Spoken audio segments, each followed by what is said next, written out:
गणपतये त्वमेव प्रत्यक्षं तत्त्वमसि त्वमेव केवलं कर्तासि त्वमेव केवलं धर्तासि त्वमेव केवलं हर्तासि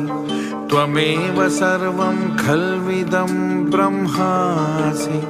त्वं साक्षादात्मासि नित्यं त्रितं वच्मि सत्यं वच्मि अवत्वं मा अवभक्तारम् अवश्रोतारम् अवदातारम् अवधातारम् अवानुचानमवशिष्यम् अवपश्चातात् अवं पुरस्तात् अवोत्तरात्तात् अवदक्षिणातात् अवचोर्ध्वातात् अवोदरात्तात् सर्वतो मां